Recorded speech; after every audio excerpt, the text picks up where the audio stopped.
This episode features conversations about gun violence and school shootings.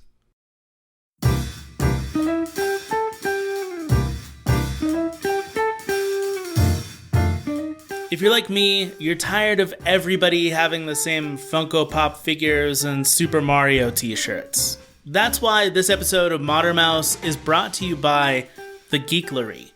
It's a curated collection of artisan jewelry and goods that are inspired by your favorite movies and TV shows or whatever you like.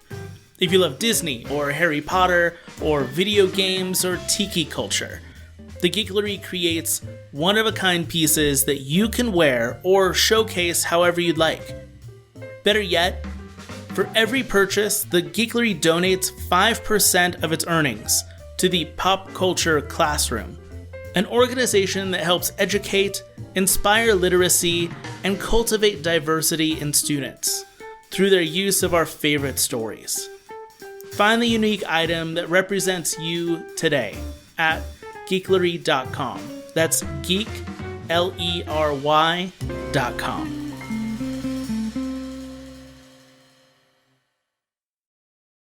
In 2015, Disney announced that their theme parks would add extra security measures.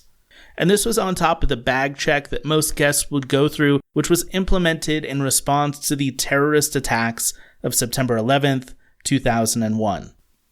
At this same time in 2015, Disney opted to stop selling toy guns. You could no longer purchase a Davy Crockett rifle or a Pirates of the Caribbean pistol. You couldn't even get a Buzz Lightyear laser gun or one of those guns that shoots bubbles. So why did this happen? The reality is that terrorism didn't end in 2001, and gun violence and gun culture continue to be such an American problem that in 2020 there were over 600 mass shootings in the United States. And that was in a year where most of us were stuck inside due to a viral pandemic. It's not hard to see why businesses like Disney want to distance themselves from a culture of murder. But this conversation goes deeper than that. And it's beyond time that we finally start talking about the politics of gun culture in America.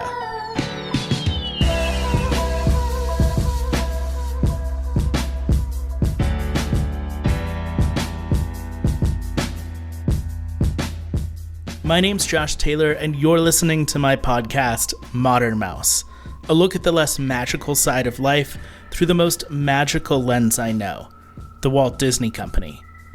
In this episode, we're going to talk about Disney's relationship with guns and how the Disney Resort guest experience has changed because of it. But I think if we're going to have this conversation, we need to talk about gun violence in America and what we're doing to stop it. And if we're even taking the right steps at all.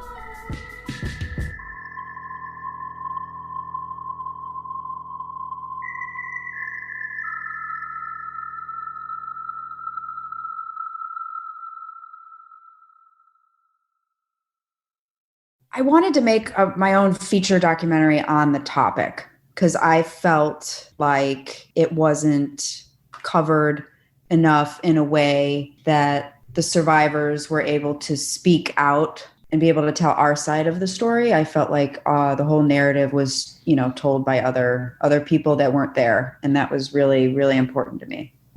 That's Laura Farber, the director of the documentary We Are Columbine. The film is a first-hand account by students who were at Columbine High School in 1999, when a mass shooting took place at the hands of two classmates.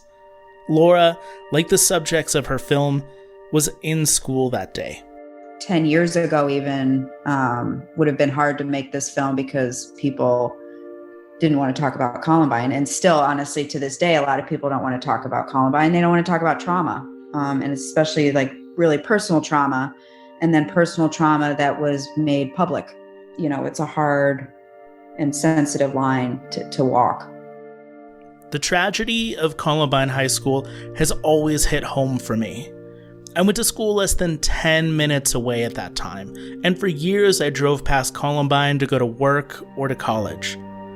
In the days after the shooting, the park next to the school had a pseudo-memorial, with visitors leaving flowers and pictures on a fence line that surrounded the area, or even on the cars of those who had died there.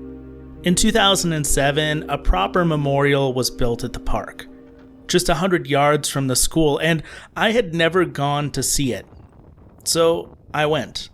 It was a snowy and windy day in Littleton, Colorado, but I couldn't really tell you how cold it was, because even now, decades after the shooting took place, I was overwhelmed with emotion.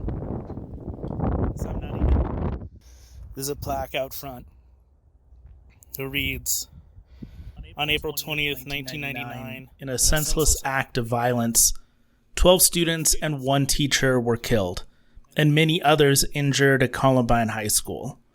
It was a tragic event that shook the Columbine and Metro Denver communities, horrified and saddened the nation, and changed forever our perception of the safety and security within a school typical of so many across America.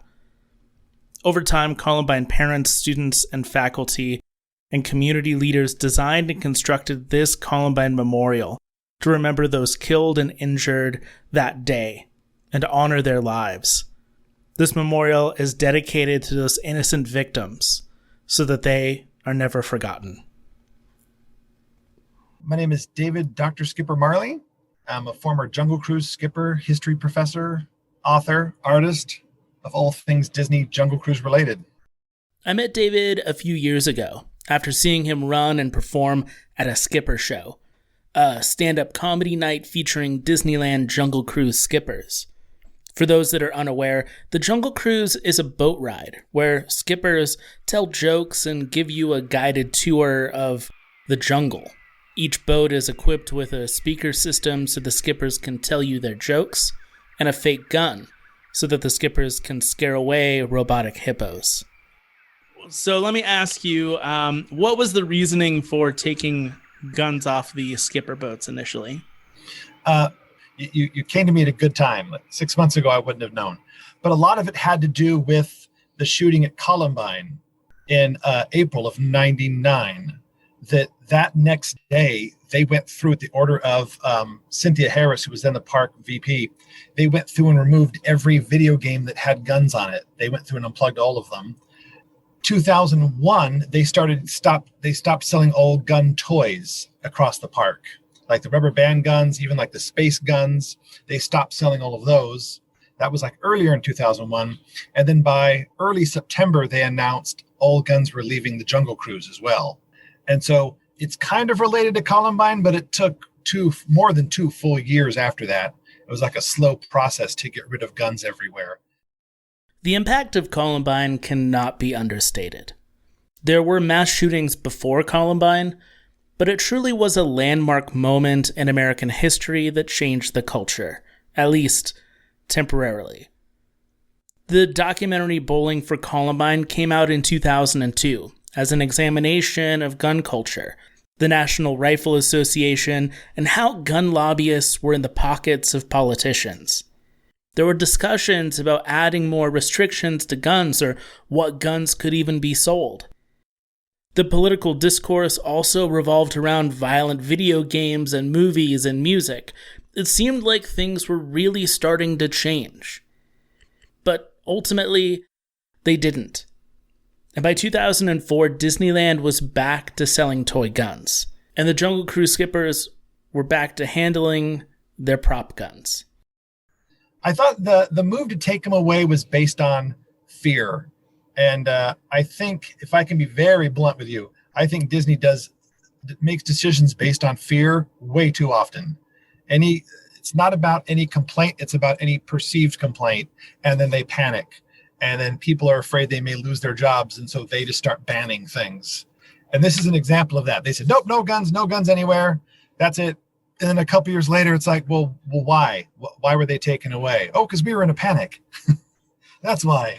So I think I worked there twice. The first time I worked there was with guns, and the second time was without guns. And with the guns, it was a lot more fun. Plus, it's how you signaled other boats in the jungle. You used it for emergencies and whatnot. And it was replaced with an air horn, which takes you out of the Jungle Cruise moment. When I had a breakdown and I had to use the air horn, it was just kind of dumb. Where at least with a gun, it seemed to fit the theme. But there were changes. They used to shoot right at the hippos. You'd aim at them and shoot at them. But when I was there, we were told to aim up away from the hippo. You're not allowed to point the gun at any animals. You're just scaring them away. Which is still the thing there, right? At this point? Yes. Yeah. You'll get in trouble for pointing it at. Where literally for decades, you would point it, right, I got that one and I got that one. And you'd point at the other one. Yeah. But I think it was a bit of an overreaction on their part.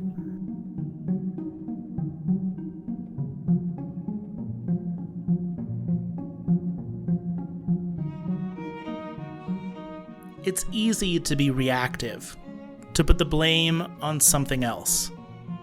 After Columbine, everyone pointed at Marilyn Manson, or Mortal Kombat, or gangs, or clothing. If there was an easy target to point at, it was pointed at. Nobody really wanted the responsibility. Disney didn't remove guns from their park because they believed they were bettering the world in some way and being responsible. They did it so that they weren't to blame. The blame game was an easy out, and nobody really had to take responsibility. Guns didn't become less accessible. Mental health services didn't become more commonplace. And bullying was still rampant. In fact, the most that my school did, less than 10 minutes away from Columbine, was outlaws from wearing big coats. As years have gone by, we still have yet to take any real measures and responsibility as a society, and have instead put the entirety of our children's safety in the hands of their teachers. My name's Megan. I'm an elementary school music teacher, and I've been doing this for about 14 years now. Megan is a teacher in Florida, and part of her training now comes with preparing for anyone to walk into her school with a weapon. Since 2015, 40 states across America now require their teachers to run active shooter drills for their classrooms. Basically, the whole point of it is you get somewhere where no one can see you, get away from the windows, and you're as quiet as possible. And also we have to teach them basically if they were still confronted by a shooter, what you would have to do. And, you would at that point either fight or flight, basically. And we're expecting kindergartners to go ahead and pick up a chair and fight this guy or something. It's just, yeah.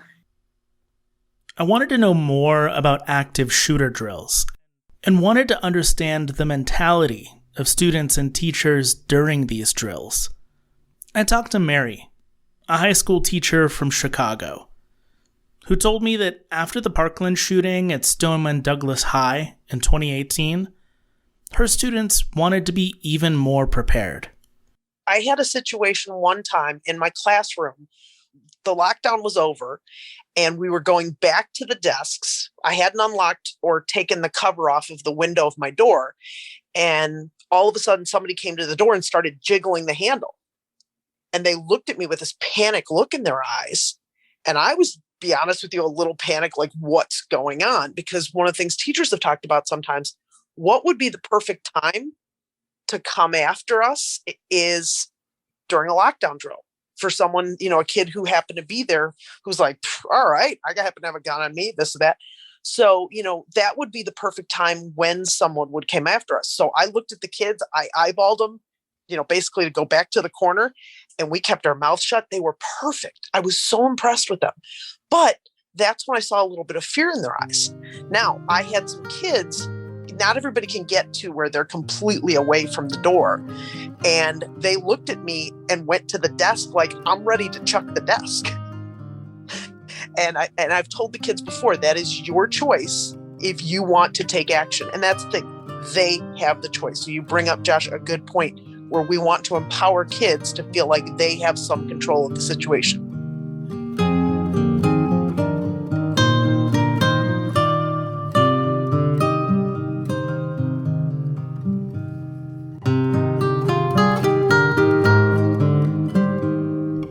I'm glad that these teachers are protecting students and that students are willing to put up a fight.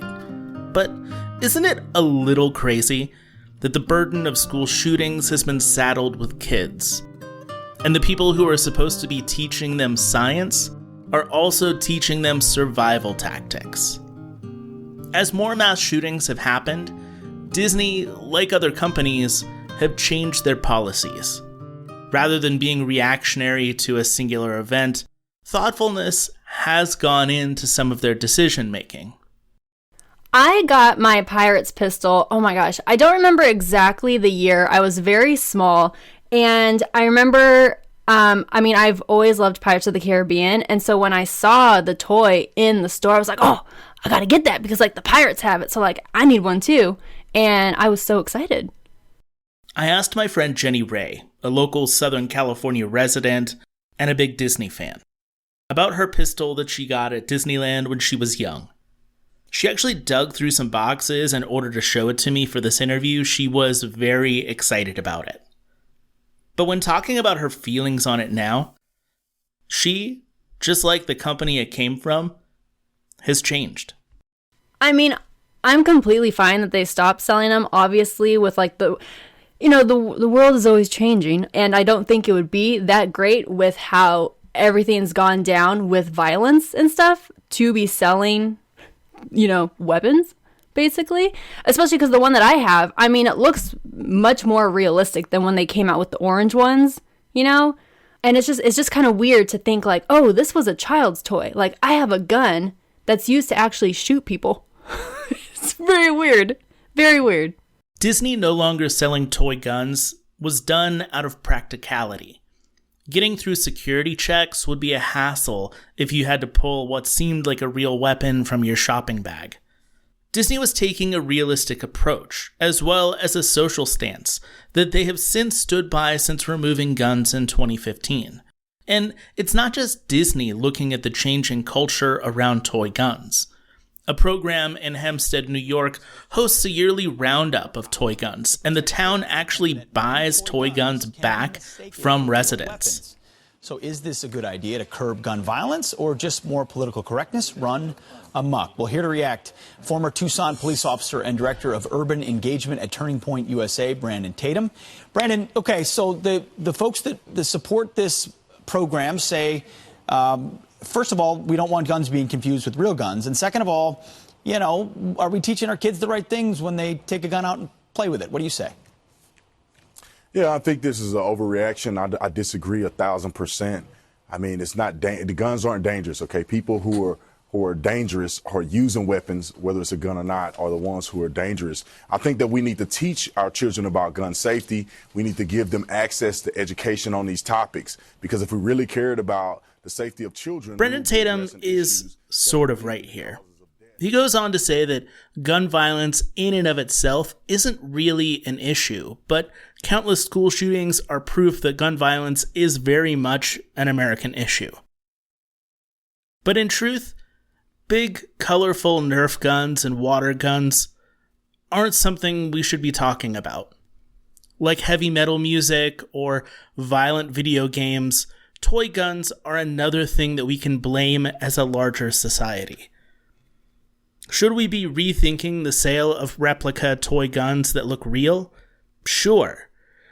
But it seems like we're caught up in this discourse of cancel culture and political correctness far too often.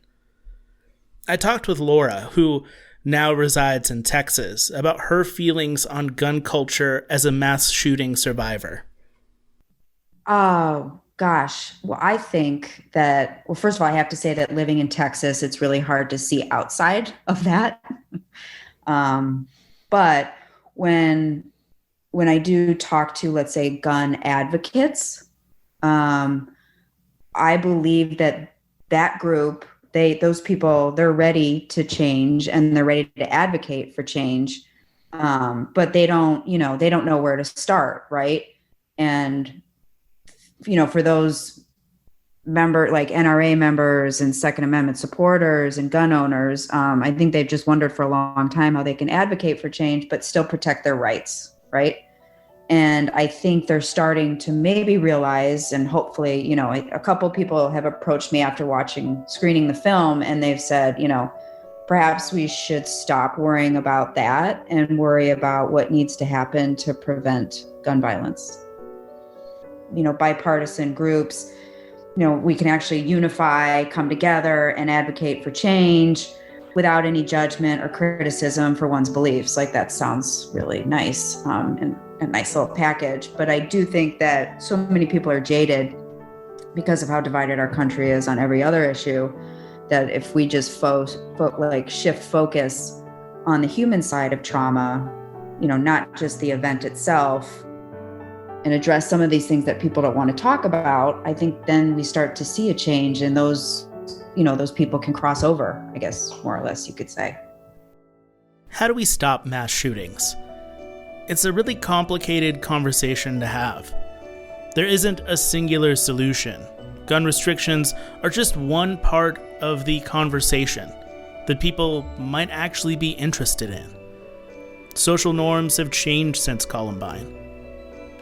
I know I'm tired of seeing gun violence in the news every day, and I'm sure that you are as well.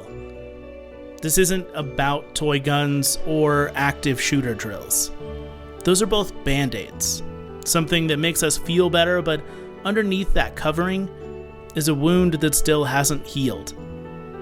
We have to stop thinking of gun restrictions as a political problem. Start thinking about it as a human rights problem. We have to continue to make it an issue to address, to not lose focus on what's important. Too many people continue to die each year because we get lost in who or what to blame, rather than truly finding a solution.